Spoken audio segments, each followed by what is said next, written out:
ওকে, দেখো আজকে আমি তোমাদের ফিজিক্সের একটা নতুন চ্যাপ্টার শুরু করব। সেটা হলো হিট অ্যান্ড টেম্পারেচার। ঠিক আছে, হিট অ্যান্ড টেম্পারেচার। ওকে, ফার্স্টে আসো হিট। আমি একটা একটা করে টপিক বলবো আর পড়াবো, তোমরা এটা পড়ে নেবে। হিট কি? হিট হলো one kind of energy. Heat হলো ওয়ান কাইন্ড অফ এনার্জি, ঠিক আছে? এটা নিয়ে আর কিছু আর নয়। Temperature, temperature effect of heat. Effect of heat, ঠিক আছে? হিটের যে ইফেক্ট সেটাই টেম্পারেচার।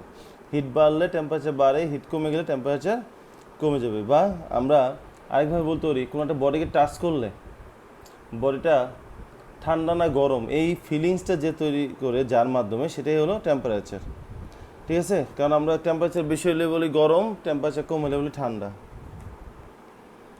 তারপর আসো থার্মোমেট্রিক প্রপার্টিস।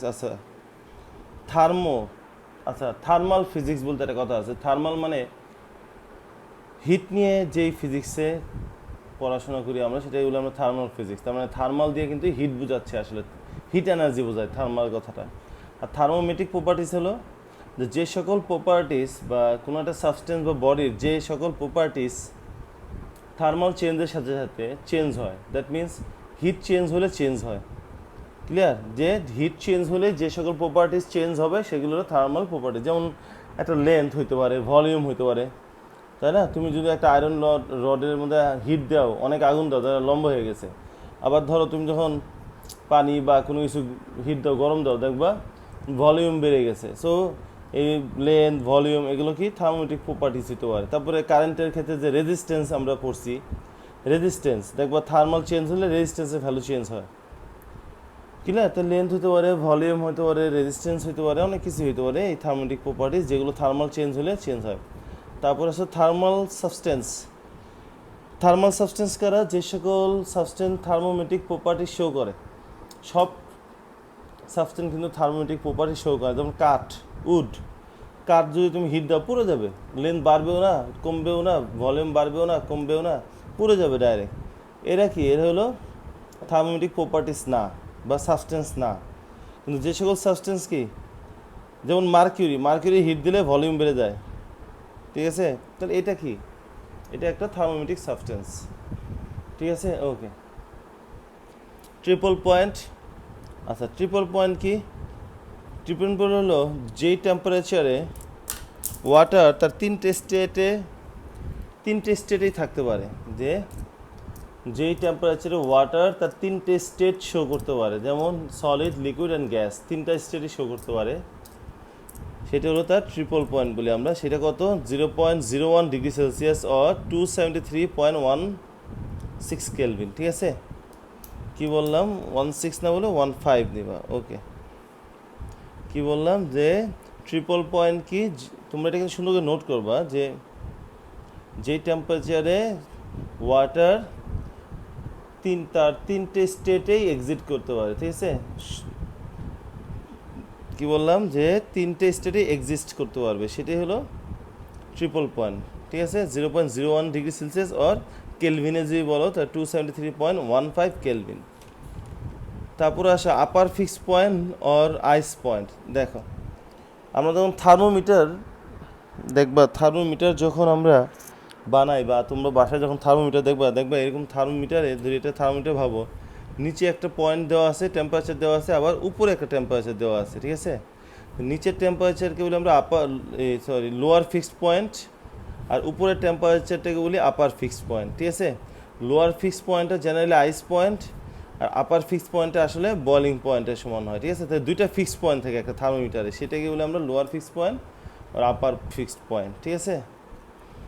তারপর আসলে থার্মোমিটার আমরা তিন ধরনের থার্মোমিটার পড়বো, যদিও 4-5 ধরনের আছে, কিন্তু আমরা তোমাদের 9-10-এ 3 ধরনের থার্মোমিটার এনাফ। একটা হলো সি দিয়ে সেলসিয়াস থার্মোমিটার বা Celsius scale thermometer, Fahrenheit scale thermometer, Kelvin scale thermometer. তোমরা এটা 7-এ মেবি পড়ছো, 6 বা 7-এ। আমরা জানি টেম্পারেচার 3টা ইউনিট হইতে পারে, সেলসিয়াসেও হইতে পারে, ফারেনহাইটও হইতে পারে টেম্পারেচার, আবার কেলভিনেও হইতে পারে। কিন্তু মাথায় রাখবা, সেলসিয়াস, ফারেনহাইট বা কেলভিন যাই বলি না কেন, স্ট্যান্ডার্ড বা এসআই ইউনিট বা ম্যাথ করার সময় অবশ্যই কেলভিনে নিতে হয়, ঠিক আছে? বা এই 3টা টেম্পারেচারের ইউনিটের মধ্যে কেলভিন ইউনিটটা হলো স্ট্যান্ডার্ড। যেমন ম্যাথের ক্ষেত্রে গ্রাম, কেজি, এদের মধ্যে কেজিটা স্ট্যান্ডার্ড। সেমভাবে সেল টেম্পারেচারের ক্ষেত্রে কেলভিনটা স্ট্যান্ডার্ড। যাই হোক, আমি 3টা থার্মোমিটার নিছি। মনে রাখবা এটাকে বুঝেছি সেলসিয়াস, এটা হলো ফারেনহাইট, এটা হলো কেলভিন। সেলসিয়াস স্কেলের ক্ষেত্রে লোয়ার ফিক্স পয়েন্ট হলো 0, আপার ফিক্স পয়েন্ট হলো 100।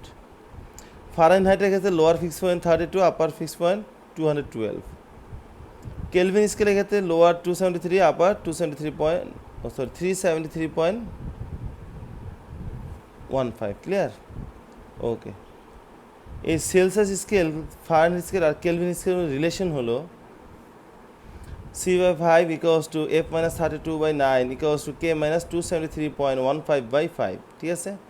C/5 F minus 32/9 equals to K minus 273.15/5। তিনটা সমান, এই তিনটা রেশিও সবসময় সমান হয়। এটা হলো সেলসিয়াস স্কেল, ফারেনহাইট স্কেল আর কেলভিন স্কেলের মধ্যে রিলেশন। ক্লিয়ার? এটা 7-এ পড়ছো।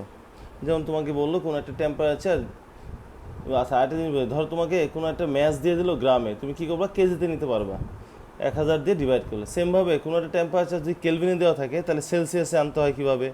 ফারেনহাইটে দেওয়া আছে কীভাবে সেলসিয়াসে আনবে? তখন এই তিনটা রেশিও সমান ধরে বা এই ইকুয়েশনগুলোকে ইউজ করে আমরা ওটা করব। ওকে, যেমন আমরা কিছু এক্সাম্পল করি তাহলে হয়তো তোমরা ক্লিয়ার হয়ে যাবা। ওকে, দেখো ফার্স্ট কী বলছে, the temperature of a body in Fahrenheit scale is 50 degree Fahrenheit. বলছে ফারেনহাইট স্কেলে 50 degree Fahrenheit. What is the temperature of the body in Kelvin scale? Kelvin স্কেলে কত? ঠিক আছে, মাথায় রাখবে একটা জিনিস, যখন কোনো একটা টেম্পারেচার সেলসিয়াসে লেখা হয় তখন ডিগ্রি দেওয়া হয়, যে ডিগ্রি সেলসিয়াস লেখা হয়, ডিগ্রি সেলসিয়াস।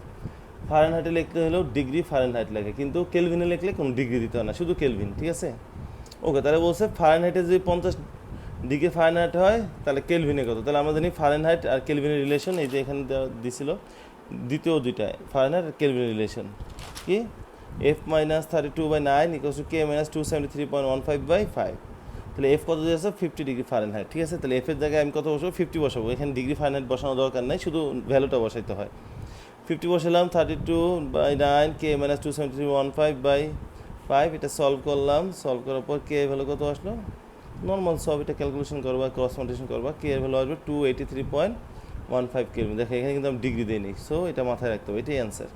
তাহলে কেলভিন ফারেনহাইটে যেটা 50 ডিগ্রি ফারেনহাইট, কেলভিনে কত সেটা? 283.15 কেলভিন। ওকে, এটাই অ্যান্সার। দেন আসো আরেকটা এক্সাম্পল করি।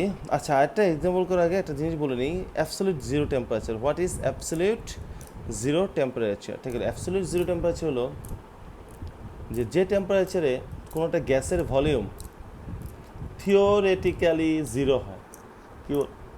যেই টেম্পারেচার কোনো একটা গ্যাসের ভলিউম থিওরিটিক্যালি নট প্র্যাকটিক্যালি, ঠিক আছে, থিওরিটিক্যালি জিরো হবে ভলিউম। ঠিক আছে, তাই কি ডেফিনিশনটা কেমন হতে পারে? The temperature at which the volume of A gas, ঠিক আছে, ইজ থিওরিটিক্যালি জিরো।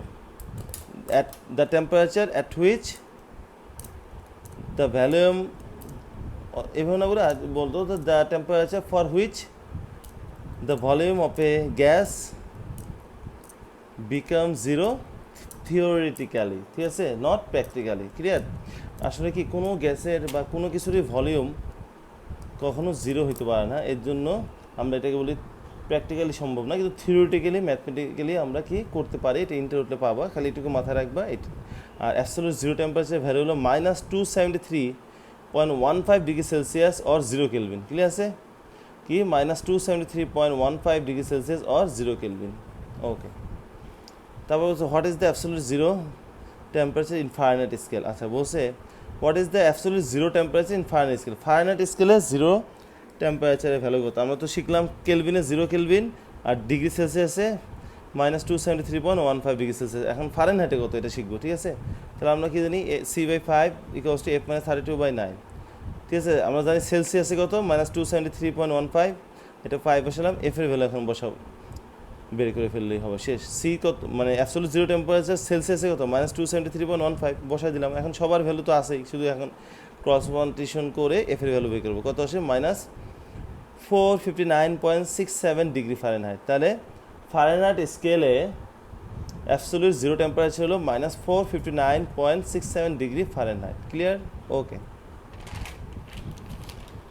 দেন আসো বলছে at what temperature both the Fahrenheit and Celsius scale give the same value বলছে এমন কোন টেম্পারেচারে যে সেলসিয়াস স্কেলে যে ভ্যালু দেখাবে ফারেনহাইট স্কেলেও সেই একই ভ্যালু দেখাবে, মানে তুমি এমন একটা টেম্পারেচার ডিটারমাইন করবা যেটা সেলসিয়াস স্কেলে আর ফারেনহাইট স্কেলে সেম, ঠিক আছে?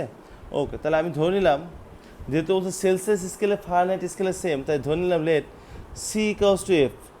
অবশ্যই, কারণ কি বলেই দিছে যে Celsius scale and Fahrenheit scale same value দিবে, গিভ দ্য সেম ভ্যালু। তাহলে আমি ধরে নিলাম সেলসিয়াস স্কেল আর ফারেনহাইট স্কেল সেম, আর এই দুটার ইকুয়াল ধরে নিলাম এক্স।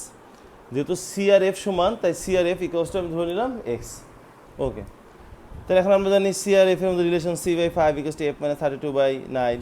তাহলে এখন সি আর এফ দুই জায়গায় আমি এক্স বসাই দিলাম, ক্রস মাল্টিপ্লিকেশন করলাম, দেন এক্স এর ভ্যালু কত আসছে -40। তার মানে সেটা যদি -40 মানে কি এক্স যদি -40 হয়, তার মানে সিতেও সেলসিয়াসের জন্য -40, এফ এর জন্য -40, যেহেতু সি আর এফ সমান। তাহলে অ্যান্সার কী হবে? যদি সেলসিয়াসে হয় তাহলে -40 ডিগ্রি সেলসিয়াস, আর ফারেনহাইটে হলে -40 ডিগ্রি ফারেনহাইট। ক্লিয়ার? ওকে, আশা করি এই খুবই সহজ একটা টপিক আমি আজকে পড়ালাম, ঠিক আছে? তোমাদের অনেক বলার পরেও, ঠিক আছে, যারা পড়াশোনা করতেছো না তারা লাস্ট কেমিস্ট্রি এক্সাম দিয়েই হয়তো ভুগছো, আমি বলে রাখলাম। যাদের মনুষ্যত্ব বা মিনিমাম কমন সেন্স আছে তারা লাস্ট এক্সাম যে দিছো, আমি তো কপি দেখছি, আর কে কীভাবে দিছো সেটাও জানি, শুধু নিজেকে একবার কোশ্চেন করবা যে আমি ফাঁকি দেওয়ার কারণেই আমার এই পরীক্ষাটা খারাপ হয়েছে, বা আমি পারি নাই, বা আমি কি অসৎ পথে অবলম্বন করছি, ঠিক আছে? আর এই যারা এই কাজটা করছো বা করতেছো কন্টিনিউ, এই ফল এখন না পাও, আজকে না পাও, কালকে না পাও, একটা সময় পাবা, তখন কাঁদবা যে কেন এই ভুলটা করছি।